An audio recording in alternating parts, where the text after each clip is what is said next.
start by saying that although I am honored, I should not be the one up here today. If everybody could please join me in a brief moment of remembrance for our dad, the late Deacon Michael, who we lost to cancer over 10 years ago. For those that didn't know him, I would ask that you please remember somebody that should be here with us today and cannot be.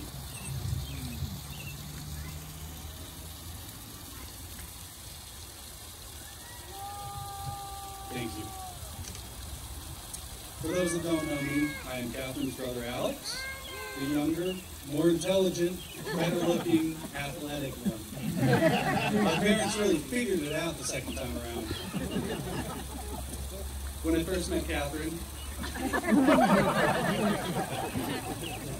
she wasn't shy about expressing her disappointment that I was not a baby sister. She floated the idea of shipping me to Ohio with our extended family. Unfortunately, our parents did not bite. Growing up, Catherine was mostly a good older sister. She set the standard both academically as well as emotionally, exhibiting levels of patience and kindness that I still try to emulate to this day.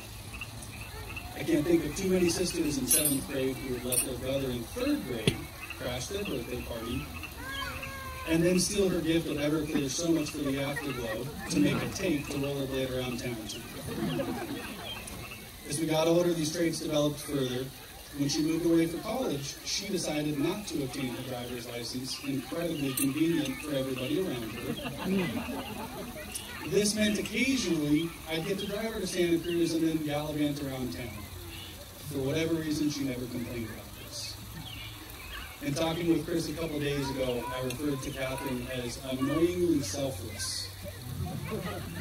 It was during this period that that descriptor became more accurate and apparent.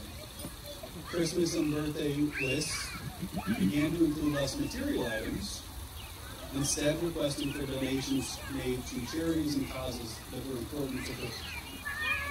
When our dad was diagnosed with brain cancer, in spite of him telling both of us to continue the lives we created far away from Sacramento, Catherine quickly made the decision, selflessly, to move home and forego the life she spent a decade building. She spent days upon days at the care facility to ensure we always had company, maintaining strength at a great time of adversity. Today, she continues to be a person of outstanding character.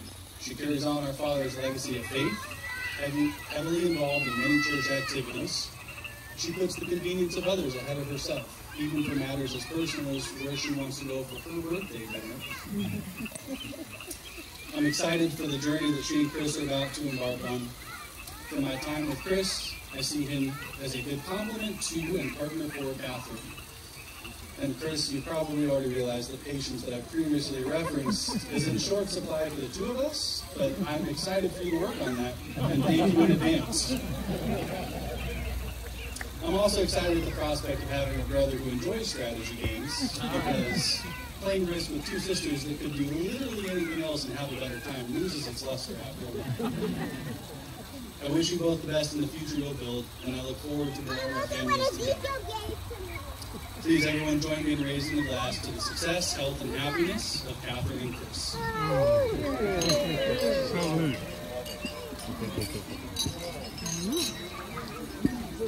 All right, ladies and gentlemen, the father of the groom, Tim. You can go.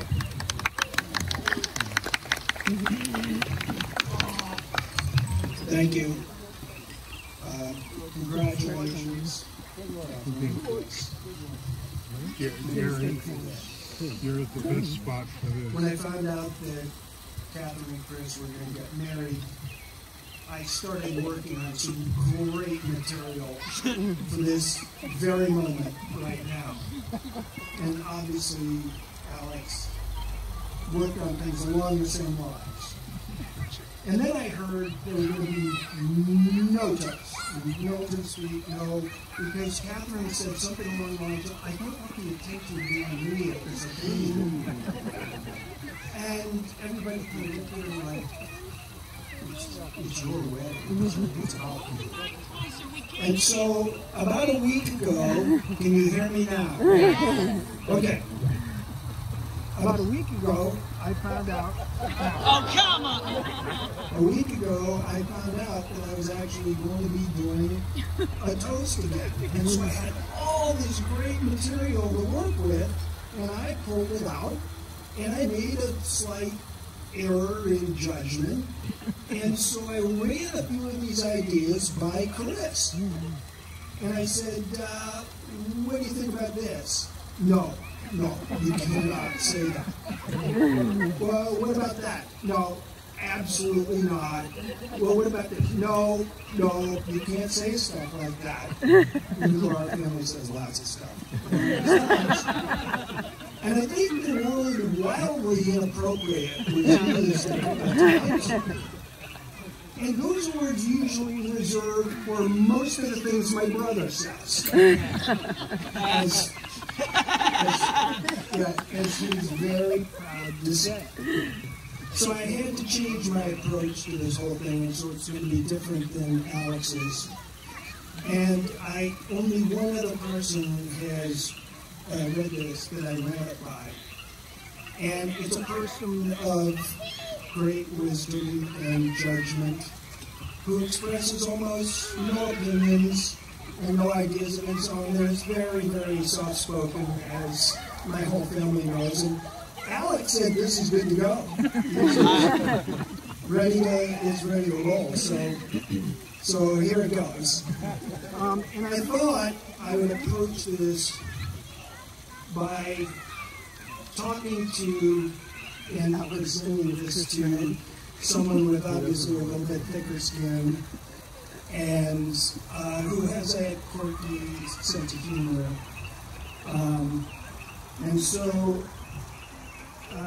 I learned, don't ask Chris for his opinions and just go with your gut on this.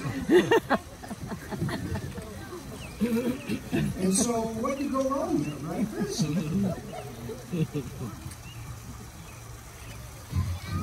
Uh-oh. Already. God, this won't be controversial at all. God, you've got two really good and decent people here. And they actually believe in God. And they actually follow God and not just on Instagram. And so, I got a bone to pick with you, God. Why did you have to make this so hard on both of them to get to this incredibly joyous and happy place? And why did it take so long? Couldn't you have fixed this up and gotten it together 7 years ago or 10 years ago? It would have been a lot easier and better for everybody involved. But I know the answer to that. And that is, we probably wouldn't be here if all those things hadn't happened. They wouldn't be the people that they are if they hadn't gone through all the things that they've gone through. And they wouldn't, and they're stronger for it, and they'll be better for it. And they'll be more empathetic to each other, and they'll be more empathetic to others. And the joy that will come will be even greater because of all they've been through before this point. And so, it's only because I see the love and the joy and the happiness and the celebration that I see here today that I can say, and sometimes it's not easy for us to say, hey God, no hard feelings. And so, I want to celebrate just a little bit more with a toast that was written by my wife's favorite poet. Every time she hears him, she has an emotional reaction. Bob Dylan. She does not do it right, but here it goes. May God bless and keep you always. May your wishes all come true. May you always do for others, and let others do for you. And may your hearts always be joyful, And may your songs always be sung. And may you stay forever young.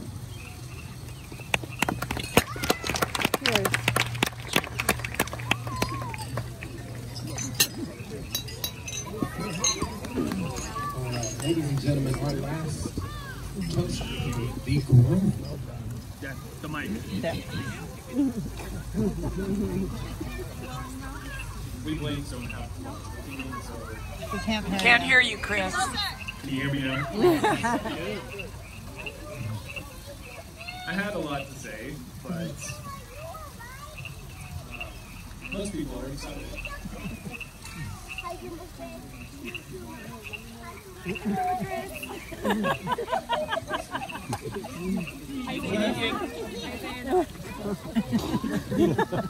What's going on?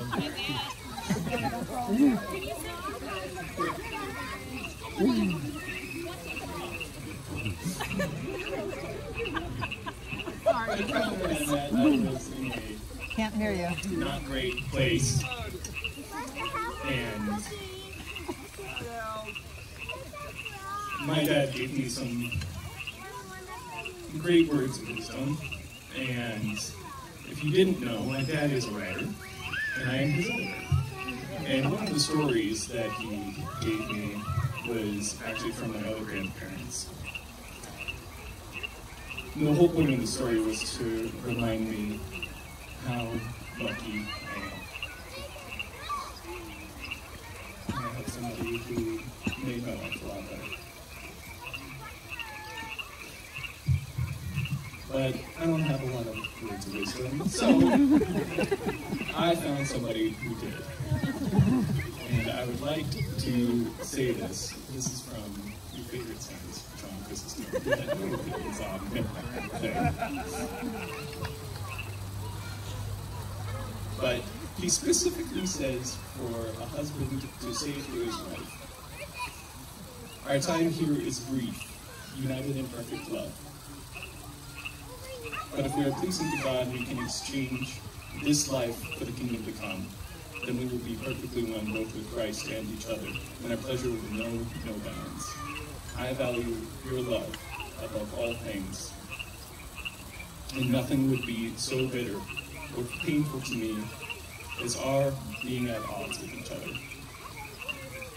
Even if I lose everything, any affliction is tolerable if you will be true to me."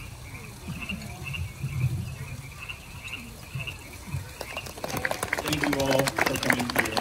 As my dad said, this wouldn't be possible without a long journey, a lot of friends, a lot of family, and everyone's support here. So thank you all for making this happen.